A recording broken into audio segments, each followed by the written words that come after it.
Why does Africa love Julius Malema so much? What was it about his address during Winnie Mandela's funeral that made him so exceptional, so iconic, so monumental that he inspired a resounding following in the blogosphere? I put it to you that Julius Malema understood the fundamentals of public speaking. And I'd like to address some of those tools and techniques that he used. The first thing I love about Julius Malema's address is his beginning. The great Dale Carnegie said that even before we speak, we are either condemned or approved. And Julius Malema was approved. When the MC introduced him, it took him about 1.5 minutes before he could start speaking, because he was waiting for the crowd to come down. They were beating drums, they were chanting, everybody was so excited. The atmosphere was euphoric. And he rode on that momentum, because when he opened his mouth, he started with a chant. Amandla! Amandla!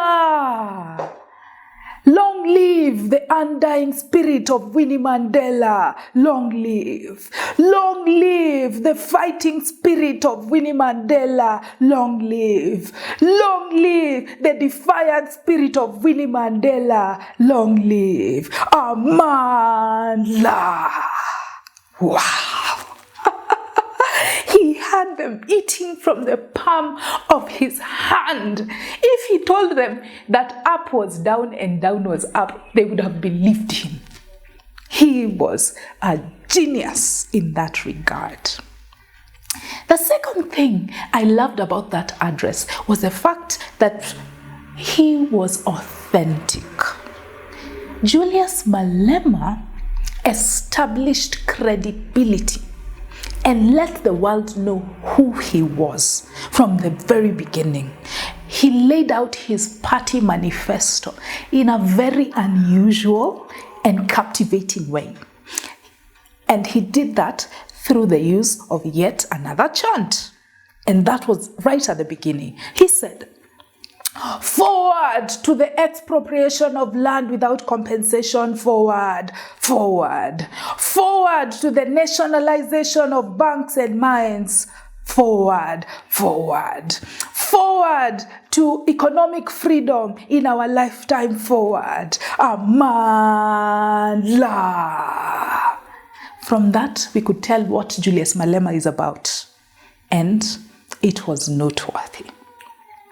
The third thing I loved about this speech was his language. Julius Malema used a technique which in literature we call anaphora. This is when you repeat a phrase in consecutive clauses.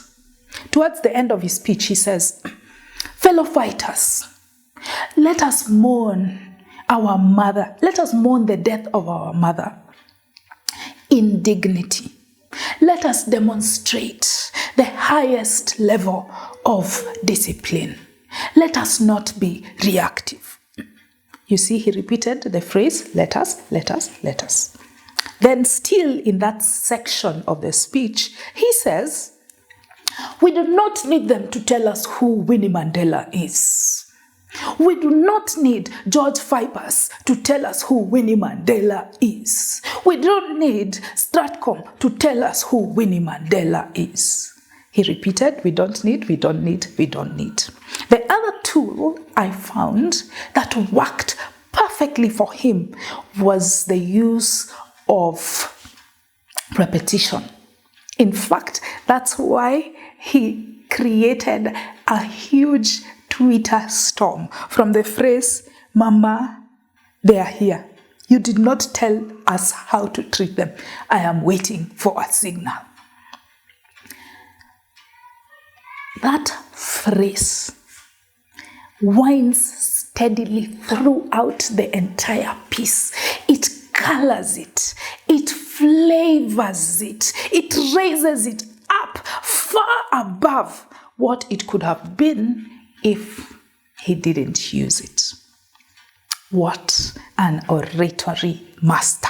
We will continue dissecting Julius Malema's speech next week. And to do that, please subscribe to my channel and watch out for a continuation of this series.